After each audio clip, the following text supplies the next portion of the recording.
ಕಿ ರಾಷ್ಟ್ರೀಯ ಏಕತಾ ದಿನಾಚರಣೆ ಈ ಒಂದು ವಿಚಾರ ಸಂಕಿರಣವನ್ನು ತಮ್ಮ ಈ ಶಾಲೆಯಲ್ಲಿ ಇಟ್ಟುಕೊಂಡಿದ್ದು ಎಲ್ಲರಿಗೂ ನಮಸ್ಕಾರಗಳು.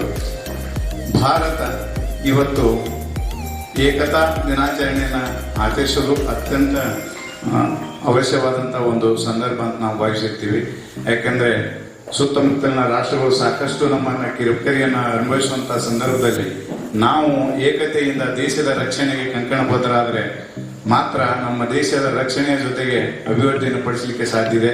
ಆ ಒಂದು ದೃಷ್ಟಿಯಿಂದ ನಾವು ಏಕತಾ ದಿನಾಚರಣೆಯನ್ನು ನಾವೆಲ್ಲರೂ ಒಂದು ಭಾರತೀಯರು ಅನ್ನುವಂಥ ವೇದ ಘೋಷದೊಂದಿಗೆ ನಾವು ಈ ಒಂದು ಕಾರ್ಯಕ್ರಮವನ್ನು ಹಮ್ಮಿಕೊಳ್ತಾ ಇದ್ದೀವಿ. 1875 ಇದೇ ಅಕ್ಟೋಬರ್ 31 ಶ್ರೀ ವಲ್ಲಭಭಾಯಿ ಪಟೇಲ್ ರವರು ಗುಜರಾತ್ನಲ್ಲಿ ಜನಿಸಿದ ನಂತರ ಭಾರತ ದೇಶದ ಉಕ್ಕಿನ ಮನುಷ್ಯ ಅಂತ ಹೇಳಿ ಬಿರುದನ್ನು ಪಡೆದು ಸರ್ದಾರ್, ರೈತರ ಸಲುವಾಗಿ ಹೋರಾಡಿ ಅವರೇ ರೈತರೇ ಕೊಟ್ಟಂತ ಸರ್ದಾರ್ ಅನ್ನುವಂಥ ಬಿರುದನ್ನು ಪಡೆದು ದೇಶದ ಐಕ್ಯತೆಗೆ ಸುಮಾರು 550 ಸಂಸ್ಥಾನಗಳಿದ್ದು ಭಾರತ ದೇಶ 1947 ಆಗಸ್ಟ್ 15 ನಾವು ಸ್ವತಂತ್ರ ಸಿಕ್ಕಾಗ ನಿಜವಾಗಿಯೂ ಸ್ವಾತಂತ್ರ್ಯ ಸಿಕ್ಕಿರಲಿಲ್ಲ.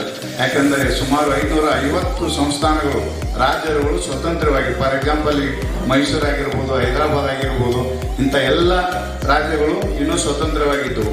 ಆದರೆ ದೇಶದ ಉದ್ದಗಲಕ್ಕೂ ಸಂಚರಿಸಿ ಎಲ್ಲ ರಾಜ್ಯಗಳನ್ನು ಮನವೊಲಿಸಿ ಅವರ ಭಾರತದ ಐಕ್ಯತೆ ಒಂದು ರಾಷ್ಟ್ರವಾಗಿ ನಿರ್ಮಾಣ ಮಾಡಲಿಕ್ಕೆ ಸರ್ದಾರ್ ವಲ್ಲಭಭಾಯಿ ಪಟೇಲ್ ಅವರ ನಿಜವಾಗಿಯೂ ಶ್ರಮಿಸಿದ ಸೇವೆ ನಮ್ಮೆಲ್ಲರಿಗೂ ಮಾರ್ಗದರ್ಶನ. ಅದರ ಜೊತೆ ಈ ಒಂದು ಕಾರ್ಯಕ್ರಮವನ್ನು ಇಲ್ಲಿ ಇಟ್ಟುಕೊಂಡಂದ್ರೆ ಸುಮಾರು ಈ ಸಂದರ್ಭದಲ್ಲಿ ನಾನು ಅಡಿಗಡಿ ಸರ್ ನಂದು ನೆನೆಸ್ಲಿಕ್ಕೆ ಇಷ್ಟಪಡ್ತೀನಿ. ಯಾಕಂತಂದ್ರೆ ಅಲ್ಲಿ ಮಾತಾಡೋದು ಕುಂತಾಗ ಹೇಳಿದ್ರು 2004ರಿಂದ ಇಲ್ಲಿವರೆಗೆ 9307 ಜನ ವಿದ್ಯಾರ್ಥಿಗಳು ಮಿಲಿಟರಿಯಲ್ಲಿ ಸೆಲೆಕ್ಷನ್ ಆಗಿದ್ದಾರೆ. 9307 ಜನ ದೇಶದ ರಕ್ಷಣೆಗಾಗಿ ಇಲ್ಲಿಂದ ಹೊರ ಹೋಗಿದ್ದಾರೆ ಅಂತ ಇದಕ್ಕಿಂತ ದೊಡ್ಡ ಸಾಧನೆ ಮತ್ತೊಂದಿಲ್ಲ. ಯಾಕಂತಂದ್ರೆ ಒಬ್ಬ ಮಿಲಿಟರಿಗೆ ಹೋಗಿದ್ದಾನೆ ಒಬ್ಬ ಯುವಕ ಅಂತಂದ್ರೆ ಅವನಲ್ಲಿರುವ ದೇಶದ ಸ್ಫೂರ್ತಿ, ಶಕ್ತಿ ಎಲ್ಲ ಅಡಗಿರುತ್ತದೆ. ಅದರ ಜೊತೆಗೆ ನಮ್ಮ ಒಂದು ಕುಟುಂಬವನ್ನು ಅಂದ್ರೆ ಸದೃಢವಾಗಿರ್ಲಿಕ್ಕೆ ಮತ್ತು ಅವರ ಮನೆತನ ಉಜ್ವಲವಾಗಲಿಕ್ಕೆ ದಾರಿದೀಪವಾಗುತ್ತೆ ಅಂತ 9307 ಜನ ಕುಟುಂಬಗಳ ಜೊತೆಗೆ ದೇಶ ರಕ್ಷಣೆ ಮತ್ತು ದೇಶದ ಐಕ್ಯತೆಗೆ ಅವರ ಕೊಡುಗೆ ಸಾಕಷ್ಟಿದೆ. ಅಂತ ಒಂದು ಸಂದರ್ಭದಲ್ಲಿ ತಾವೆಲ್ಲರೂ ಇವತ್ತು ವಿದ್ಯಾರ್ಥಿಗಳಾಗಿ ನಾಳೆ ಒಳ್ಳೊಳ್ಳೆಯ ಕೆಲಸಗಳನ್ನು ನೋಡಿ, ಅದರಲ್ಲಿ ಮುಖ್ಯವಾಗಿ ತಮ್ಮ ಎಲ್ಲರ ಗುರಿ ಮಿಲಿಟರಿಗೆ ಹೋಗಬೇಕಾಗಿರುವುದರಿಂದ ತಾವೆಲ್ಲರೂ ಅತ್ಯಂತ ದೈಹಿಕವಾಗಿ, ಈಗ ನಾವು ಸರ್ದಾರ್ ವಲ್ಲಭಭಾಯಿ ಪಟೇಲ್ ಅವ್ರು ನೋಡ್ತೀವಿ, ಅದೇ 597 ಫೀಟ್ ಹೈಟ್ ಆದಂಥ ಮೂರ್ತಿಯನ್ನು ತಾವೆಲ್ಲರೂ ನೋಡ್ತೀವಿ. ಎಷ್ಟು ಗಟ್ಟಿಮುಟ್ಟ ಅವರ ಮುಖ ನೋಡಿದರೆ ನಮಗೊಂದು ಸ್ಫೂರ್ತಿ ಬರುತ್ತೆ, ಹೇಗಿದ್ದಾರಪ್ಪ ಅಂತೇಳಿ. ನಾವು ಯಾವಾಗಲೂ ದೈಹಿಕವಾಗಿ ಯಾವಾಗ ಸದೃಢ ಆಗಿರ್ತೀವಲ್ಲ ಅವಾಗ ಜನರಿಂದ ನಮಗೆ ಒಳ್ಳೆಯ ಪ್ರೋತ್ಸಾಹ ಸಿಗುತ್ತದೆ. ದೈಹಿಕವಾಗಿ, ಮಾನಸಿಕವಾಗಿ ನಾವು ಸದೃಢವಾಗಿರಬೇಕು. ತಾವೆಲ್ಲರೂ ನಾನು ತಿಳ್ಕೊಳ್ಳಂತೆ ಸ್ವಲ್ಪ ಮಟ್ಟಿಗಾದರೂ ಮಧ್ಯಮ ಮತ್ತು ಬಡ ಮನೆತನದಿಂದ ಬಂದವರಾಗಿದ್ದೀವಿ. ನಾವು ತಂದೆ ತಾಯಿಗಳ ಆಸೆಯನ್ನು ಈಡೇರಿಸಬೇಕಾಗಿದೆ. ಅದಕ್ಕೆ ಚೆನ್ನಾಗಿ ಒಳ್ಳೆಯ ರೀತಿಯಿಂದ ಓದಿ ದೇಶಭಕ್ತಿಯನ್ನು ಬೆಳೆಸಿಕೊಳ್ಳಿ. ಅದರ ಜೊತೆಗೆ ತಾವು ಸದೃಢವಾಗುವ ಜೊತೆಗೆ ನಮ್ಮ ಕುಟುಂಬವನ್ನು ಸದೃಢ ಮಾಡಲಿಕ್ಕೆ ತಾವು ಎಲ್ಲರಿಗೂ ಇರುತ್ತೆ. ನಾವೊಂದು ಸಾಧನೆ ಮಾಡ್ತೀನಿ ಇಲ್ಲೋ, ನಮಗೆ ಜಾಬ್ ಸಿಗುತ್ತೆ ಇಲ್ಲೋ, ನಾವು ಒಳ್ಳೆಯ ಆಗ್ತೀನಿ ಇಲ್ಲೋ ಅಂತ ಭಾವನೆ ಪ್ರತಿಯೊಬ್ಬರ ಜೀವನದಲ್ಲಿ ಗಳಿಸಿ ಬಂದೇ ಇರುತ್ತೆ. ನಾವೀಗ ನೌಕರಿ ಮಾಡ್ತಾ ಇದ್ದೀವಿ, ತಮ್ಮ ಮುಂದೆ ಮಾತಾಡ್ತಾ ಇದ್ದೀವಿ ಅಂತ ಹೇಳ್ತಿದ್ದಾರೆ. ಆದರೆ ನಾವು ನಿಮ್ಮಂತೆ ವಿದ್ಯಾರ್ಥಿ ಆಗಿದ್ದಾಗ ನಮಗೂ ಒಂದು ಒಳ್ಳೇದಾಗುತ್ತೆ ಇಲ್ಲೋ, ನಾವು ಒಂದು ನಮ್ಮ ಮನೆತನಿಗೆ ಆಸೆಯಾಗಿ ನಿಲ್ತೀವಲ್ಲೋ, ನಮ್ಮ ಕಾಲ ಮೇಲೆ ನಿಲ್ತೀವಲ್ಲೋ ಅಂತ ಭಾವನೆ ನಮ್ಮಲ್ಲಿ ಇತ್ತು, ಪ್ರತಿಯೊಬ್ಬರಲ್ಲಿ ಇರುತ್ತೆ. ಬಟ್ ಒಂದು ಗುರಿ, ಅದರ ಜೊತೆಗೆ ಸತತ ಪ್ರಯತ್ನ, ಒಳ್ಳೆಯ ಅಭಿಲಾಷೆಯೊಂದಿಗೆ ನಾವು ಕೆಲಸ ಮಾಡಿದರೆ, ಓದಿದರೆ ಅಥವಾ ನಮ್ಮ ಆಸೆ ಆಕಾಂಕ್ಷೆಗಳು ಸರಿಯಾದ ದಾರಿಯಲ್ಲಿ ಇದ್ದರೆ ನಾವು ನಿಜವಾಗಿ ಅದನ್ನು ಸಾಧಿಸ್ತೀವಿ. ತಾವ್ಯಾರೂ ಬೇಸರ ಪಟ್ಟುಕೊಳ್ಳುವಂಥದ್ದಿಲ್ಲ. ಒಂದು ನಮ್ಮ ಕುಟುಂಬ, ತಂದೆ ತಾಯಿ, ಗುರುಗಳು, ಹಿರಿಯರು, ಅವರ ಮೇಲೆ ಭಕ್ತಿ ಇರಲಿ. ಅದರ ಜೊತೆ ದೇಶದ ಬಗ್ಗೆ ನಮಗೆ ಹೆಮ್ಮೆ ಇರಲಿ. ಅದರ ಜೊತೆಗೆ ನಾವು ಎಲ್ಲಿ ಕಲ್ತಿರ್ತೀವೋ ಆ ವಿದ್ಯಾಸಂಸ್ಥೆ ಆಗಲಿ, ಗುರುಗಳಾಗಲಿ ವಿಧೇಯತೆಯಿಂದ ಇದ್ದರೆ ನಾವು ನಿಜವಾಗಿಯೂ ಒಂದಿಲ್ಲ ಒಂದಿನ ಸ್ವಲ್ಪ ಕಷ್ಟಗಳಾಗ್ಬೋದು, ತೊಂದರೆಗಳಾಗ್ಬೋದು, ಒಂದಿಲ್ಲ ಒಂದಿನ ನಾವು ಆ ಗುರಿಯನ್ನು ಸಾಧಿಸ್ತೀವಿ. ನಮ್ಮ ಭವಿಷ್ಯ ಉಜ್ವಲವಾಗುತ್ತೆ. ತಾವೆಲ್ಲರೂ ಈ ಭಾರತದ ಏಕತೆಯ ಜೊತೆಗೆ ನಮ್ಮ ವೈಯಕ್ತಿಕ ಜೀವನವನ್ನು ಸದೃಢವಾಗಿ ಮಾಡಿಕೊಂಡು ಮುಂದಿನ ಜೀವನ ಚೆನ್ನಾಗಿ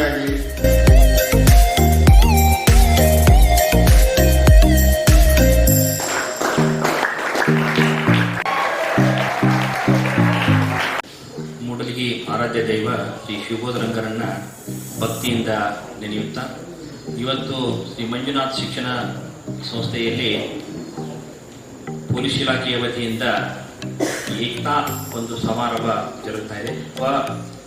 ದೇಶದ ಒಬ್ಬ ಶ್ರೇಷ್ಠ ನಾಯಕರ ಒಂದು ಜನ್ಮ ದಿನಾಚರಣೆ ಒಂದು ಕಡೆ, ಹಾಗೆ ನೀವೆಲ್ಲ ಸೈನಿಕರು. ನನಗೆ ಆಗಲೇ ಗೊತ್ತಾಗ್ತಾ ಇತ್ತು, ನೀವು ಹೊಡಿಯುವಂಥ ಏನು ಚಪ್ಪಾಳಿ ಇರೋದಲ್ಲ, ಭಾಳ ಅದ್ಭುತ, ಭಾಳ ಸುಂದರವಾಗಿ ಚಪ್ಪಾಳಿನ ತರ್ತಾ ಇದ್ದೀರಿ.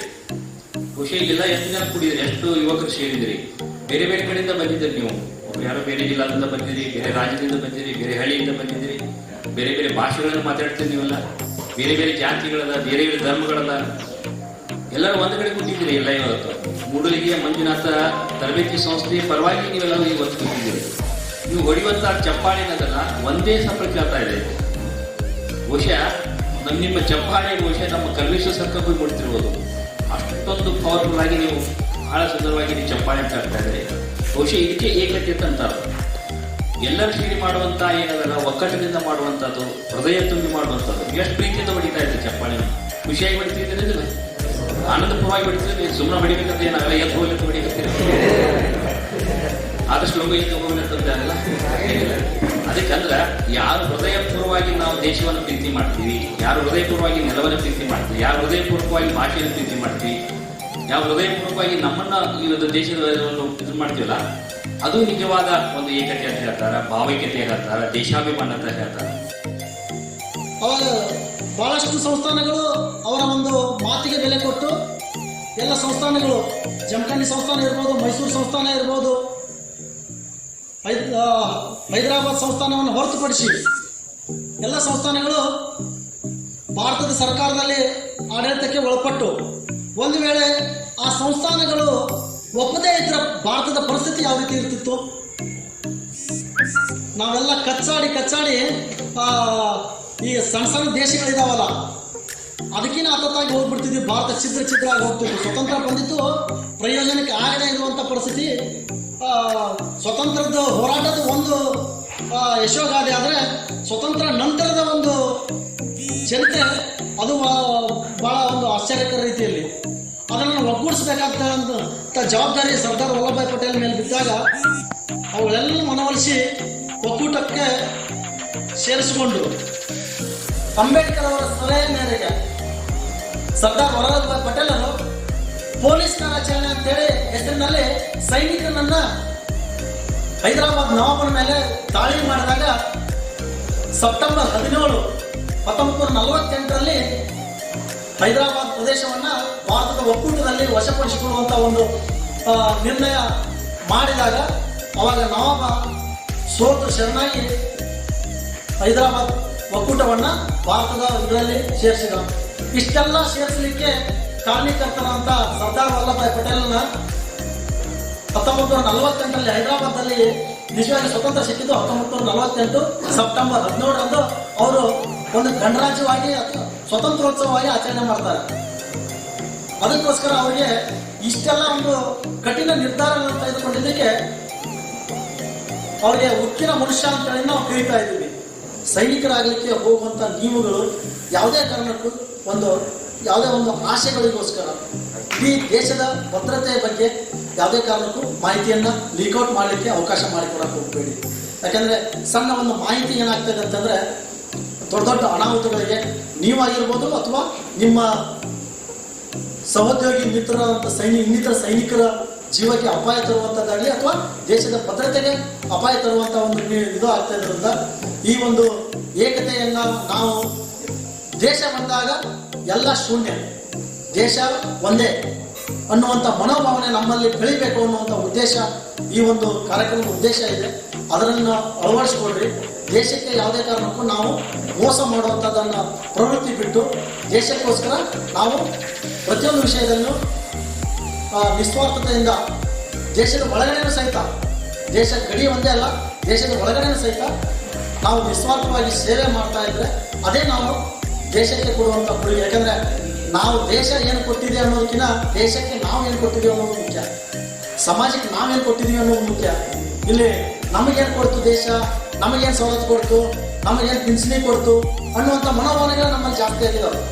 ಸರ್ಕಾರ ನನಗೆ ಮನೆ ಕೊಡಲಿಲ್ಲ, ಸರ್ಕಾರ ನನಗೆ ಉದ್ಯೋಗ ಕೊಡಲಿಲ್ಲ, ನನಗೆ ಫಾಸ್ಟ್ ಕಲಿತೆ, ಸರ್ಕಾರ ನನಗೆ ಉದ್ಯೋಗ ಕೊಡಲಿಲ್ಲ, ಸರ್ಕಾರ ನನಗೆ ಆ ಸೌಲಭ್ಯ ಕೊಡಲಿಲ್ಲ ಅನ್ನುವಂಥ ಮನೋಭಾವನೆಗಳು ನಮ್ಮಲ್ಲಿ ಜಾಸ್ತಿ ಹೊರತು ಸರ್ಕಾರಕ್ಕೆ ಅಥವಾ ದೇಶಕ್ಕೆ ನಾವೇನು ಕೊಟ್ಟಿದ್ದೀವಿ ಅನ್ನುವಂಥ ಮನೋಭಾವನೆಗಳು ನಮ್ಮಲ್ಲಿ ಕಡಿಮೆ ಇದಾವೆ.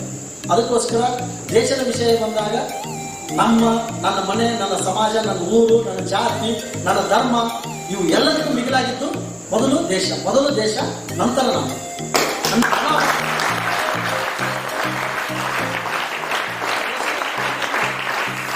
ದೇಶದ ಅಖಂಡತೆ ಉಳಿತದ, ದೇಶ 21ನೇ ಶತಮಾನ ಅದು ಭಾರತದ ಶತಮಾನ ಆಗಬೇಕು ಅಂತೇಳಿ ಆಸಕ್ತ. ಇಲ್ಲಿವರೆಗೆ ಮಾತಾಡಲಿಕ್ಕೆ ಅವಕಾಶ ಕೊಟ್ಟಂತ ನಮ್ಮೆಲ್ಲರಿಗೂ ವಂದಿಸ್ತೇನೆ.